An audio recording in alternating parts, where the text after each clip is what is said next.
Hello everyone, स्वागत है आप सभी का हमारे यूट्यूब चैनल टेस्ला ट्यूटोरियल्स में। और आज की इस लेक्चर में हम कुछ प्रॉब्लम डिस्कस करने वाले हैं। तो इससे पिछले वाले वीडियो में मैंने एप्लीकेशन ऑफ गॉस लॉ में सिलेंडर के कारण और सिलेंडर में दो टाइप के हॉलो सिलेंडर और सॉलिड सिलेंडर के कारण इलेक्ट्रिक फील्ड क्या होता है वो देख लिए थे।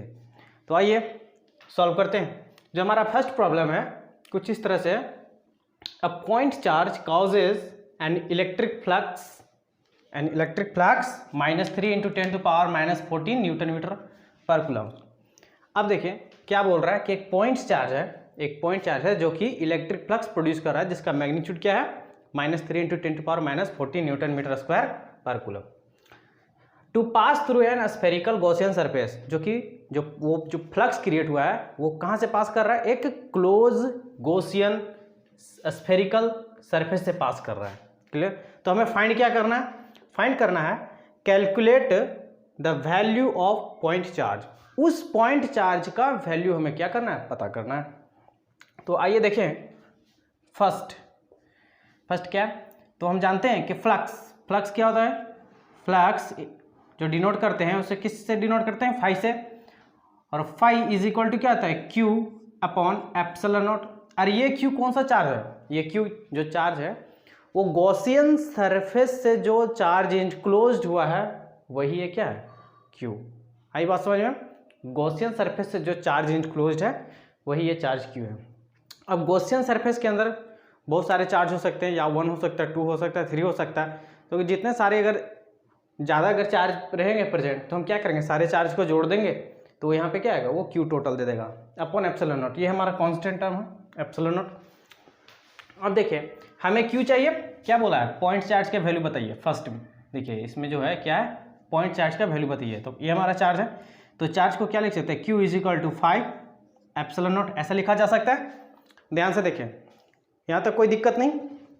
चलिए तो अब देखें 5 दिया हुआ वैल्यू क्या है भाई, 5 -3 × 10⁻⁻14, उसका यूनिट क्या है, न्यूटन मीटर स्क्वायर पर कूलम, यही है। और जो नेक्स्ट है हमारा एप्सिलॉन नॉट, उसका वैल्यू क्या है, एप्सिलॉन नॉट का वैल्यू क्या होता है, एप्सिलॉन नॉट का वैल्यू होता है 8.85 × 10⁻−12 और इसका यूनिट क्या होता है भाई, इसका यूनिट होता है कूलम स्क्वायर न्यूटन इनवर्स और मीटर इनवर्स का स्क्वायर। आई बात समझ में। अब देखिए यहाँ पे कहा क्या रहा है कि ये हमारा क्या है, एक स्फेरिकल गॉसियन सरफेस है जिसके अंदर क्या है, एक चार्ज क्या है, इनक्लोज्ड है। और इससे क्या रहा है, चार्ज इससे क्या रहा, फ्लक्स एमिट हो रहा है। अब यहाँ पे देखें ये जो फ्लक्स है वो नेगेटिव साइन के साथ है, नेगेटिव साइन के साथ है, इसका मतलब यहाँ पे जो चार्ज हो कैसा है, नेगेटिव चार्ज। और नेगेटिव चार्ज के कारण कैसा होगा, डायरेक्शन फील्ड का कुछ इस तरह से होगा, फील्ड का डायरेक्शन। आई बात समझ में। चलिए इसे कैलकुलेट करते हैं। तो क्या है, न्यूटन, ये क्या हुआ, इससे ये क्या हुआ, कैंसिल हो गया, मीटर से ये भी कैंसिल क्या हो गया, और ये कूलम से एक पावर इधर गया। तो अब अगर इसको कैलकुलेट करेंगे, -3 को मल्टीप्लाई करेंगे 8.85 से तो आएगा 26.55 माइनस के साथ। इसको मैंने क्या किया, ये जो 3 है उसको इससे क्या किया, मल्टीप्लाई कर दिया। अब देखिए इनटू ये पावर क्या हो जाएगा, ऐड हो जाएगा। तो 10⁻26 आ गया। और ये क्या बचा, यहाँ पे कूलम बचा, ये आ गया कूलम। क्लियर है। अब मैं क्या कर रहा हूँ, ये पॉइंट को इधर शिफ्ट कर रहा हूँ, पॉइंट को लेफ्ट हैंड साइड शिफ्ट कर रहा हूँ। तो देखिए पॉइंट का क्या होगा उसके बाद, तो माइनस 2.655 × 10⁻⁻25 कूलम। और यही हमारा क्या है, आंसर है। फर्स्ट का आंसर ये हुआ। आई बात समझ में। तो जो चार्ज का वैल्यू था वो क्या हमने फाइंड कर लिया। क्लियर है। ये जो हमारा जो सेकेंड पार्ट है, इस क्वेश्चन का जो सेकेंड पार्ट है, इसका आंसर क्या हुआ, देखिए क्या बोल रहा है। If the radius of a Gaussian surface is doubled, how much flux would pass through a surface. Means अगर इस रेडियस को हम डबल कर दें तो फ्लक्स पे क्या इफेक्ट पड़ेगा, क्या फ्लक्स इंक्रीज होगा या डिक्रीज हो जाएगा, उसी को बताना है। तो आप ये नोट डाउन कर लें, मैं इसे इरेज कर रहा हूँ।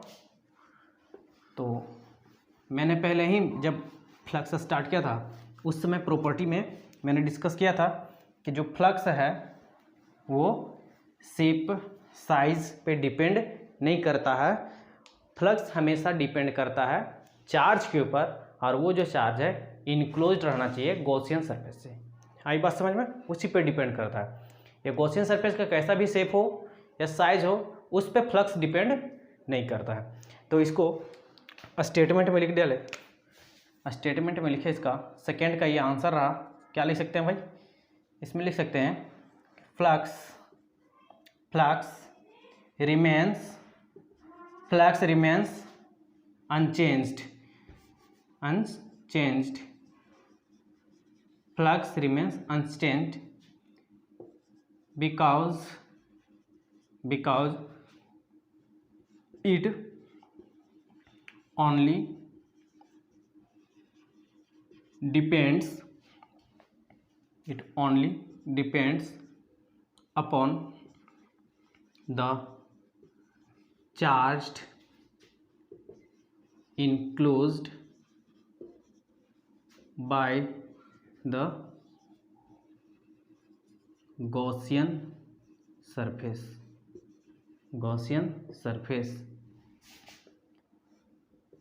It does not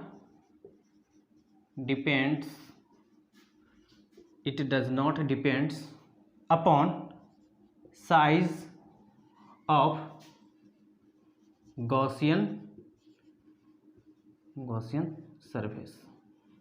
आई बात समझ में, यहाँ तक ठीक है।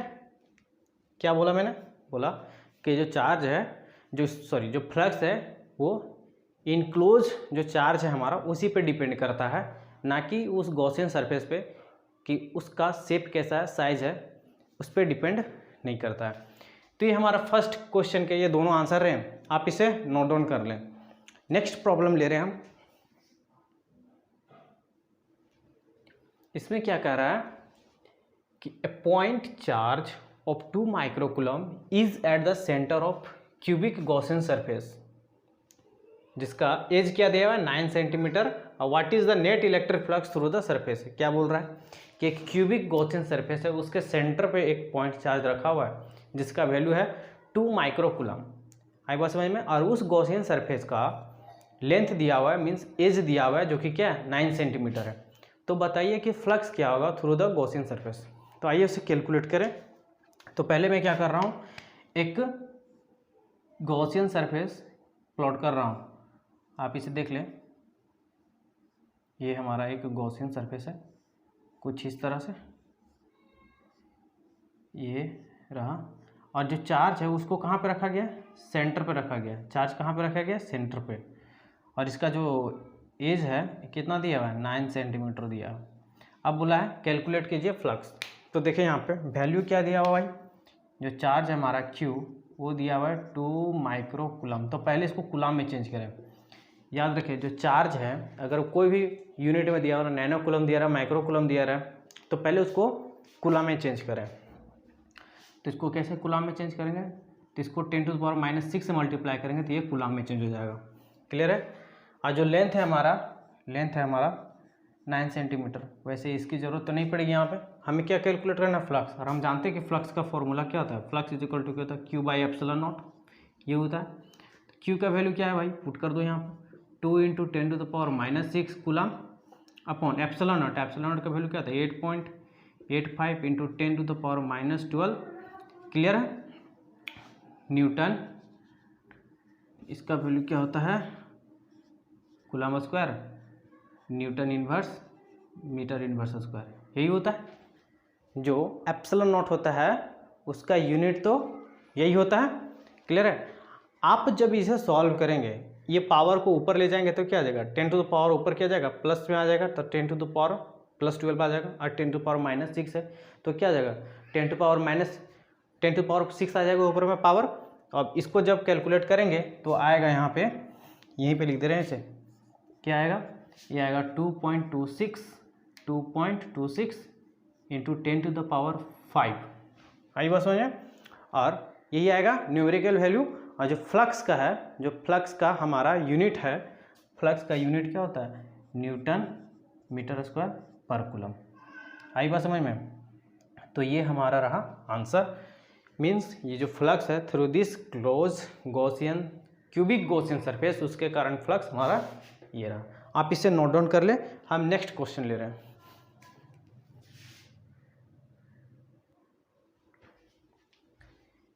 ये हमारा थर्ड क्वेश्चन है। इसे भी देखते हैं कैसे सॉल्व किया जाता है। मैं क्वेश्चन बोल रहा हूँ, मैं क्वेश्चन इसलिए पहले लिख रहा हूँ ताकि हमारा टाइम बचे और हम कुछ ज़्यादा ही क्वेश्चन को क्या करें, प्रैक्टिस कर सकें। तो देखें ये हमारा क्वेश्चन कहता क्या है, a uniformly charge conducting sphere of diameter 2.4 metre. एक यूनिफॉर्मली कंडक्टिंग स्फीयर है जिसका डायमीटर क्या दिया हुआ है 2.4 metre, has a surface charge density. और उस स्फीयर, जो स्फीयर है हमारा कंडक्टिंग स्फीयर, उसका सरफेस चार्ज डेंसिटी भी दिया हुआ है। और सरफेस चार्ज डेंसिटी को किससे रिप्रेजेंट करते हैं, सिग्मा से। मीन्स बोल सकते हैं ये वैल्यू किसका है, सिग्मा का वैल्यू है। आई बात समझ में। चलिए वहाँ से एक कलेक्शन हो गया इन्फॉर्मेशन का। अब देखें हमारा जो फर्स्ट है, इस क्वेश्चन में फर्स्ट पार्ट क्या कह रहा है कि find charge on sphere. Means charge के ऊपर, स्फीयर के ऊपर क्या चार्ज है उसे फाइंड करें। और जो सेकेंड है वो क्या कह रहा है, what is the total electric flux living the surface of sphere. Means total electric flux calculate करना है। आई बात समझ में। फिर से वही केस, चार्ज कैलकुलेट करना है। तो देखें कैसे कैलकुलेट कर सकते हैं। जो हमारा फर्स्ट है, फर्स्ट तो पहले जो डेटा दिया हुआ है क्वेश्चन में, पहले उसे क्या कर सकते हैं, लिख रहे। तो देखिए डायमीटर दिया हुआ भाई, डायमीटर दिया हुआ स्फीयर का वो कितना 2.4 मीटर। इसको जब रेडियस चाहिए तो क्या होगा d/2 कर सकते हैं हम। 2.4/2 क्या होगा 1/2 मीटर। मीन्स रेडियस तो हमें मालूम चल गया स्फीयर का। और क्या दिया हुआ है, सरफेस चार्ज डेंसिटी बोला है। तो सरफेस चार्ज डेंसिटी क्या है भाई, सरफेस चार्ज डेंसिटी है सिग्मा क्या है 80 माइक्रोकूलम पर मीटर स्क्वायर। या माइक्रोकूलम को हम कूलम में चेंज कर देंगे जब कैलकुलेशन करेंगे। तो फर्स्ट है हमारा, ये तो जो डेटा दिया हुआ था उसका बस यूनिट कन्वर्सन किए हैं। तो जो हमारा फर्स्ट है वो क्या है, चार्ज फाइंड कीजिए। तो देखें कैसे होगा भाई, sigma charge density, surface charge density को क्या लिख सकते थे, चार्ज पर यूनिट एरिया लिखते थे। और एरिया किसका लिखते थे, जिस शेप का हमारा क्या हो, सरफेस हो। तो यहाँ पे सरफेस कैसा है, स्फीयर है। तो स्फीयर का क्या लेंगे, एरिया लेंगे। तो एरिया लीजिए भाई, तो क्या होगा चार्ज पर यूनिट एरिया। तो क्या होगा सरफेस स्फीयर का एरिया क्या होगा 4πR²। यही होगा। ध्यान से देखें, एरिया ऑफ स्फीयर तो यही होता है भाई R, उसका रेडियस। हमें क्या चाहिए, चार्ज। हमें क्या चाहिए, चार्ज। सिग्मा का वैल्यू जानते हैं, 4 हमारा कांस्टेंट है, पाई हमारा कांस्टेंट है, आर का वैल्यू हमें पता, पुट कर देंगे। तो यहाँ से क्यू यहाँ पे लिखते हैं, क्या लिखूँ, Q = क्या लिखिएगा, सिग्मा × 4πR²। आई बात समझ में। तो इसको क्या लिखें, 80 दिया हुआ माइक्रोकूलम, या फिर इसको इसी तरह भी रखने दें, न्यूमेरिक वैल्यू में चेंज कर देंगे बाद में। तो ये 4 × पाई का वैल्यू 3.14 × R 1.2 का होल स्क्वायर, यही होगा। देखें मैं कुछ नहीं कर रहा हूँ, बस केवल क्या कर रहा हूँ, जो वैल्यू दिया हुआ है उसे पुट कर दे रहा हूँ। क्लियर है। अब देखें इसको जब आप कैलकुलेट करेंगे, इससे जब आप कैलकुलेट करेंगे तो कुछ आपका वैल्यू आएगा 1446.912 माइक्रोकूलम। इसे जब आप कैलकुलेट करेंगे तो ये वैल्यू आएगा।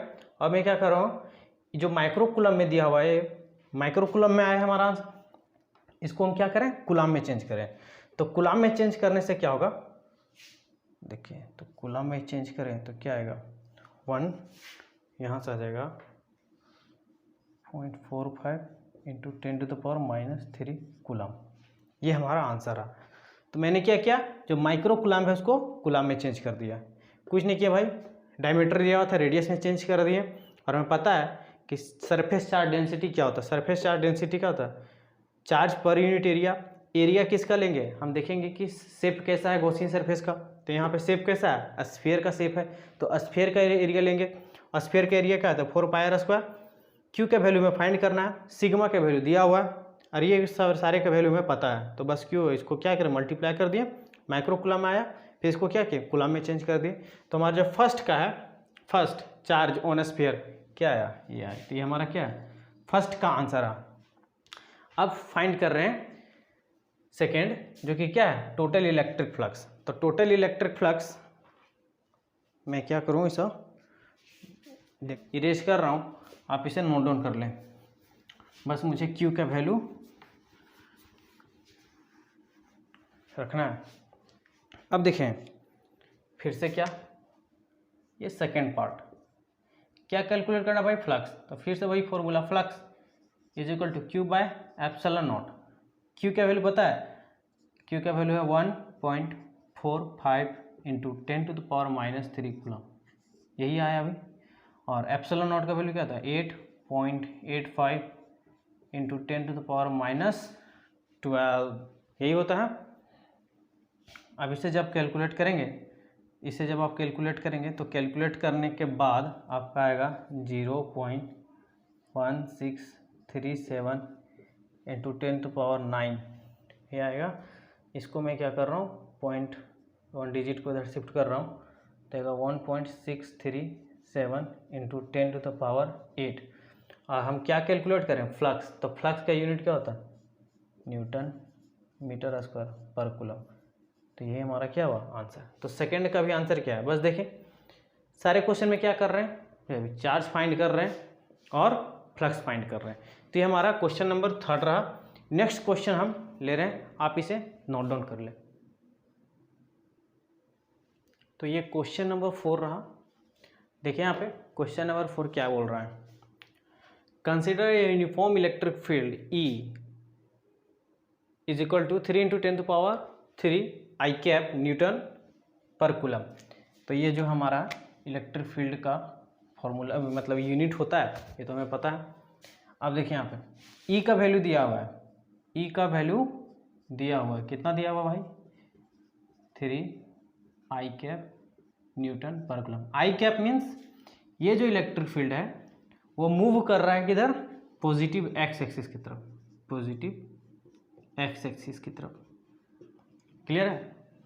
तो देखें फर्स्ट क्वेश्चन क्या बोल रहा है, first part, what is the flux of this field through a square of 10 centimetre on side whose plane is parallel to I Z plane.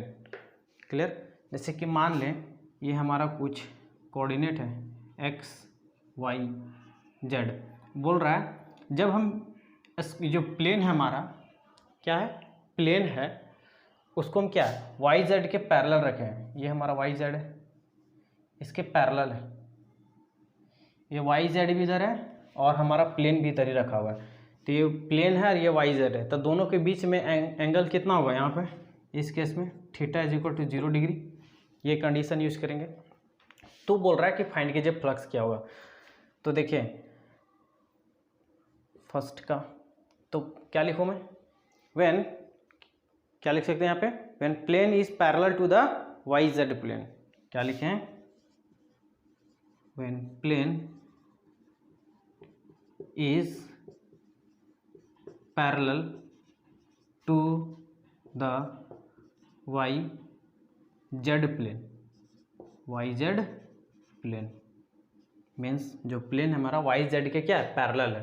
तो इस केस में थीटा का वैल्यू क्या आएगा, 0 डिग्री होगा। दिखा दिए भाई, क्योंकि दोनों क्या है सेम डायरेक्शन में लाइन है, तो दोनों के बीच में जो थीटा है उसका वैल्यू क्या आ गया 0 डिग्री।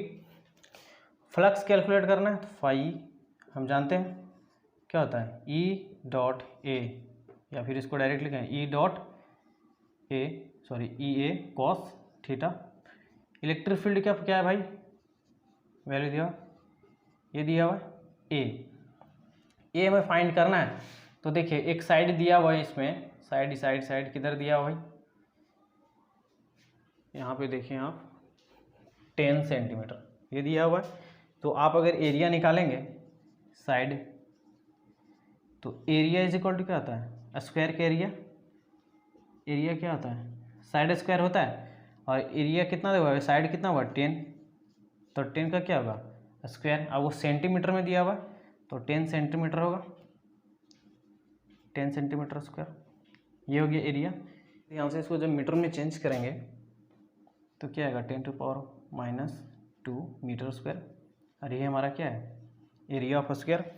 ये एरिया को यहाँ पे पुट करें तो यहाँ पे क्या होगा 10⁻⁻² cos थीटा। इस केस में क्या है cos 0 डिग्री है, तो cos 0 क्या आ गया 1, 10⁻⁻² और 10⁻³ क्या आएगा 10, तो 3 × 10 इज इक्वल टू क्या आएगा भाई 30। फ्लक्स निकाल रहे हैं इसलिए इसका यूनिट क्या होगा न्यूटन मीटर स्क्वायर पर कूलम। आई बात समझ में, क्लियर है। तो हर एक जगह पे हम क्या फाइंड कर रहे हैं, फ्लक्स फाइंड कर रहे हैं। तो आप इसे नोट डाउन कर लिया। सेकेंड पार्ट को हम क्या करें फाइंड करें। सेकेंड पार्ट है उसमें कुछ नहीं करना है, इसका जो वैल्यू वहाँ पे 0 डिग्री लेते हैं यहाँ पे क्या लेना है 60 डिग्री। बस सेम कंडीशन यहाँ पे पुट कर सकते हैं 60 डिग्री। तो फ्लक्स इज इक्वल टू क्या लिखे हैं ई ए cos थीटा। ई का वैल्यू हम जान रहे हैं 3 × एरिया का वैल्यू भी जान रहे हैं cos 60 होगा। यहाँ पे क्या आएगा cos 60 है। cos 60 का वैल्यू क्या आता है 1/2, तो 3 × 10 × 1/2, तो 2 × 5 हो गया। तो ये कितना आया 15। ये फ्लक्स हम कैलकुलेट कर रहे हैं तो क्या होगा न्यूटन मीटर स्क्वायर पर कूलम। तो ये हमारा सेकंड पार्ट का क्या हुआ आंसर हुआ, जिसका क्या आया आंसर 15 न्यूटन मीटर स्क्वायर पर कूलम। तो आप इसे नोट डाउन कर ले। नेक्स्ट प्रॉब्लम ले रहे हैं। ये जो हमारा क्वेश्चन नंबर 5 है ये इजी क्वेश्चन है, मतलब सारे इजी क्वेश्चन थे। आप इसे देखें क्वेश्चन क्या बोल रहा है, an infinite line charge produce a field of 9 × 10⁴ newton पर coulomb at a distance 2 centimetre, calculate the linear charge density. Means क्या बोला लाइन चार्ज। यहाँ पे देखें आप इसे ध्यान से देखें infinite line charge. Infinite line charge means बोल रहा है किसी इनफाइनाइट वायर के कारण जो इलेक्ट्रिक फील्ड हमें मिल रहा है वो कितना मिल रहा है 9 × 10⁴ न्यूटन पर कूलम मिल रहा है, और उसका डिस्टेंस क्या है 2 सेंटीमीटर पे मिल रहा है। आई बात समझ में। जैसे कि मान ले रफली ये हमारा एक लाइन चार्ज है और ये क्या है कोई भी पॉजिटिवली चार्ज हो सकता है, मैंने कंसिडर किया पॉजिटिव चार्ज है, और इसके कारण 2 सेंटीमीटर डिस्टेंस पे हमें इलेक्ट्रिक फील्ड जो मिल रहा है उसका वैल्यू है ये 9 × 10⁴ न्यूटन पर कूलम। आई बात समझ में। ये इलेक्ट्रिक फील्ड मिल रहा है इस लीनियर चार्ज के कारण, लाइन चार्ज के कारण एट ए डिस्टेंस 2 सेंटीमीटर। तो हमें कैलकुलेट करना है लीनियर चार्ज डेंसिटी। क्या कैलकुलेट करना है लीनियर चार्ज डेंसिटी। तो हमने डिस्कस किया है कि लीनियर चार्ज डेंसिटी क्या होता है। लीनियर चार्ज डेंसिटी को किससे रिप्रेजेंट करते हैं लैम्डा से। मीन्स यहाँ पे हमें किसका वैल्यू चाहिए लैम्डा का वैल्यू चाहिए, और तो मीन्स यहाँ पे हम क्या लिखें यहाँ पे हमें किससे चाहिए लैम्डा का वैल्यू। तो आइए पहले लिखें क्या क्या डेटा दिया हुआ भाई। इलेक्ट्रिक फील्ड का वैल्यू दिया हुआ है 9 × 10⁴ न्यूटन पर कूलम, ये दिया हुआ है।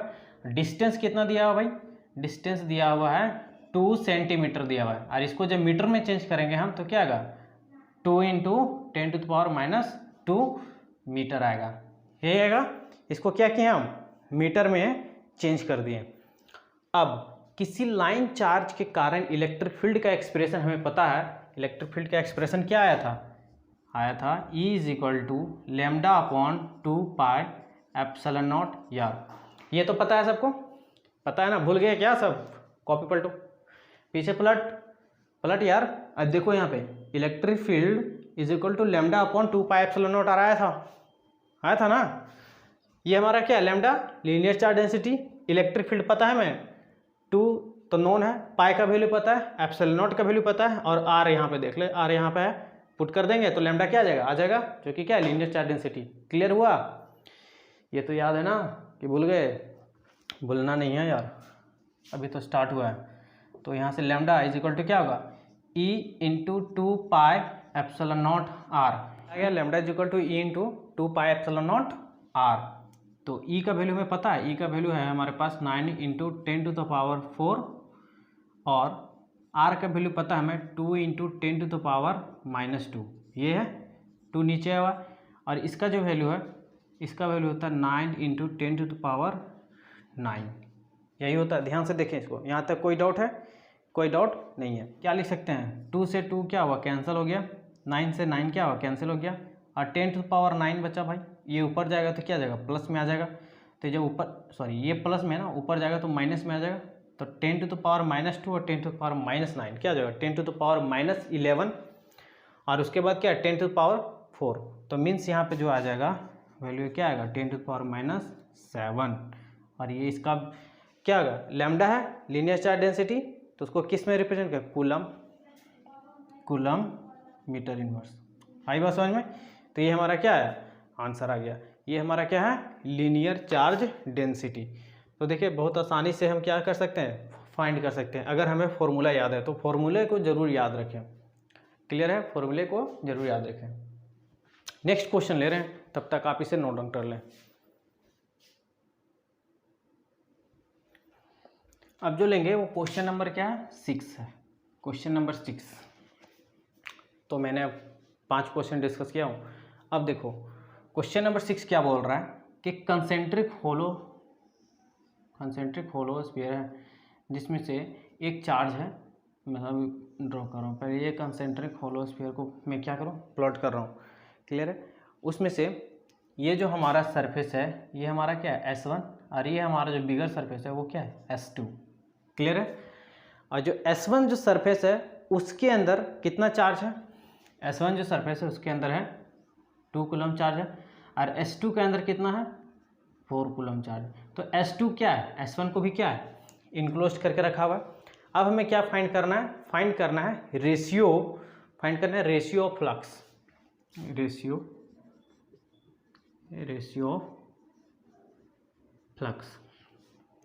Flux of both surface. ठीक है, रेशियो फाइंड करना है। तो देखें S1 के कारण सरफेस S1, तो S1 जो हमारा ये सरफेस है इसके अंदर चार्ज क्या है, इनक्लोज्ड है 2 कूलम।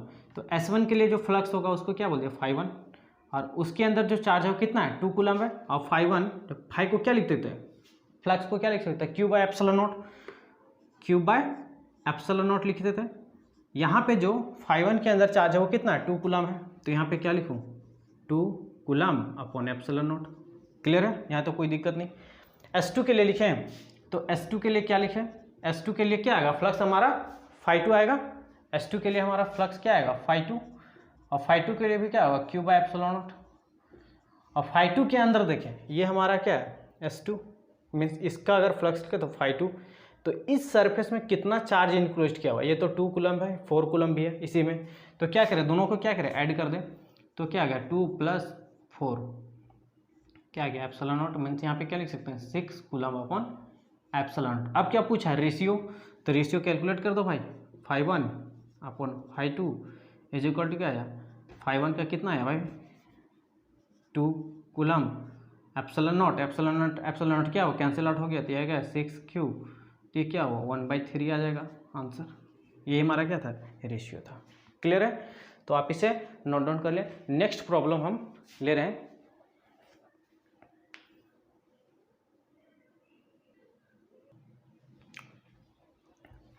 नेक्स्ट प्रॉब्लम है हमारा क्वेश्चन नंबर 7।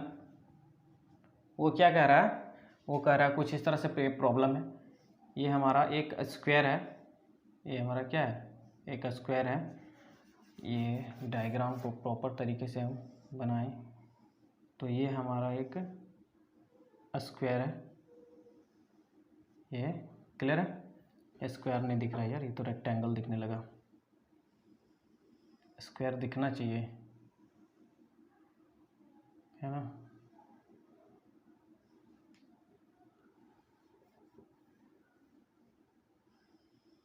ये रहा स्क्वायर, क्लियर है। इसका जो साइड दिया हुआ वो 10 सेंटीमीटर दिया हुआ है, और ये भी 10 सेंटीमीटर दिया हुआ है। तो इसका एरिया हम कैलकुलेट कर सकते हैं, यहाँ तो कोई दिक्कत नहीं। यहाँ पे दिया क्या हुआ है कि एक पॉजिटिव चार्ज है जो इसका मिडिल पॉइंट से क्या है 5 सेंटीमीटर दूर पे है, 5 सेंटीमीटर दूरी पे रखा हुआ है, एक है पॉजिटिव चार्ज, ये क्या है 5 सेंटीमीटर। क्लियर है? तो हमें क्या करना है, इसके कारण हमें फाइंड करना है फ्लक्स। क्या फाइंड करना है, उसके कारण हमें क्या फाइंड करना है, फ्लक्स फाइंड करना है। क्लियर है इतना? यहाँ पे चार्ज रखा हुआ है, ये चार्ज रखा हुआ है, अब इसके कारण हमें क्या फाइंड करना है, फ्लक्स थ्रू अ स्क्वायर। तो आप देखिए इस तरह से कैसे सॉल्व करेंगे भाई, इस तरह का प्रॉब्लम कैसे सॉल्व करेंगे। तो जब मैंने गॉस लॉ पढ़ाया था तो वहाँ पे मैंने सिमेट्री के बारे में बात किया था कि जहाँ पे सिमेट्री को वहाँ पे गॉस लॉ अप्लीकेबल भी रहता है और यूजफुल भी रहता है। यहाँ पे सिमेट्री तो दिख नहीं रहा है, तो पहले हम क्या करें, थोड़ा सिमेट्री का फॉर्मेशन करें।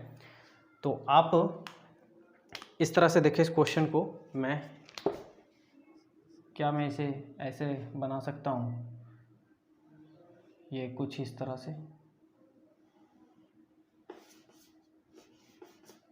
ये हर एक स्क्वायर का मैंने क्या किया, एक क्यूब का फॉर्मेशन किया, क्यूब का क्या किया, फॉर्मेशन किया। ये 10, ये 10, 10 और ये 10। क्लियर है?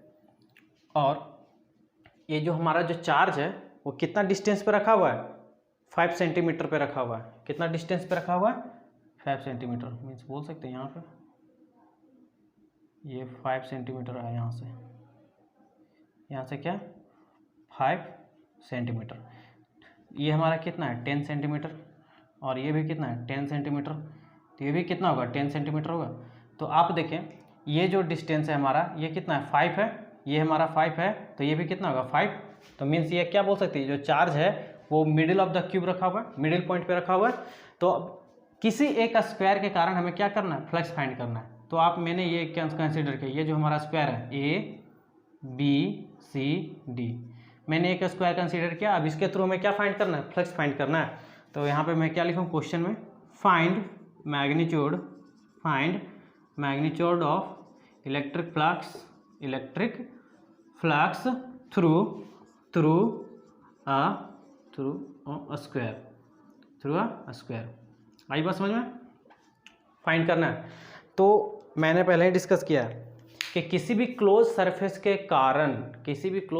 कारण जो फ्लक्स होता है वो क्या आता है, Q बाय एप्सिलॉन नॉट होता है। तो यहाँ पे मैंने कंसीडर किया इसके कारण क्या होगा, Q बाय एप्सिलॉन नॉट होगा क्लोज सरफेस के कारण। अब यहाँ पे कितने इसके फेस है, 6 फेस है, 6 फेस है, तो क्या हो जाएगा Q बाय 6 एप्सिलॉन नॉट हो जाएगा, Q बाय 6 एप्सिलॉन नॉट। हर एक फेस से कितना आएगा 1/6 एप्सिलॉन नॉट, क्या आएगा फ्लक्स, क्या आएगा बाहर जाएगा, Q बाय 6 एप्सिलॉन नॉट क्या आएगा बाहर जाएगा हर एक फेस से। इधर मतलब जितना सारा फेस है क्यूब से, हर एक फेस से Q by 6 epsilon naught flux क्या आएगा आउटसाइड बाहर जाएगा। तो मैंने एक साइड को कंसीडर किया है, तो क्या लिखे Q बाय 6 एप्सिलॉन नॉट। अब इसका क्या करें, वैल्यू को क्या करना है, पुट कर देना है, वैल्यू को क्या करना है, पुट कर देना है। तो जो हमारा जो वैल्यू होगा वो कुछ इस तरह से है, यहाँ पे देख लें, यहाँ पे जो चार्ज है हमारा, ये जो चार्ज है इसको लिख दिया मैंने 10 माइक्रोकूलम। चार्ज को क्या लिखें 10 माइक्रोकूलम। तो आप यहाँ पे इसको क्या लिखें 10 माइक्रोकूलम है, तो इसको क्या करें कूलम में चेंज कर दें। तो कूलम में जैसे चेंज करेंगे तो 10 टू द पावर -6 से क्या करना, मल्टीप्लाई करना है भाई, 10 इंटू -6 ये आ गया 6 epsilon naught 8.85 into 10 to the power -12 ये आ गया। आप इसे कैलकुलेट कर लीजिएगा, कुछ नहीं बस आप इसको क्या करना है कैलकुलेट करना है। तो देखें कितने आसानी तरीके से ये प्रॉब्लम को हम सॉल्व करते हैं। ये एनसीईआरटी का प्रॉब्लम था, हो सकता है ये कभी बोर्ड में आ जाए। जैसे पिछले वाले जितने क्वेश्चन कराएं कोई बोर्ड में आए थे और कुछ एनसीईआरटी के प्रॉब्लम थे। तो आप इन सब क्वेश्चन को क्या करें प्रैक्टिस करते रहें और देखें कि फ्लक्स कैसे फाइंड कर रहे हैं और किसी चार्ज को कैसे हम फाइंड कर रहे हैं, उसका वैल्यू कैसे फाइंड कर रहे हैं। आई बात समझ में? तो जो हमारा जो फर्स्ट चैप्टर था इलेक्ट्रिक चार्ज एंड फील्ड्स वो समाप्त हो गया है। मैं इस लेक्चर को यहीं पे ख़त्म कर रहा हूँ। नेक्स्ट क्लास में हम डिस्कस करेंगे इलेक्ट्रोस्टैटिक पोटेंशियल। तब तक आप इसे रिवीजन करते रहें।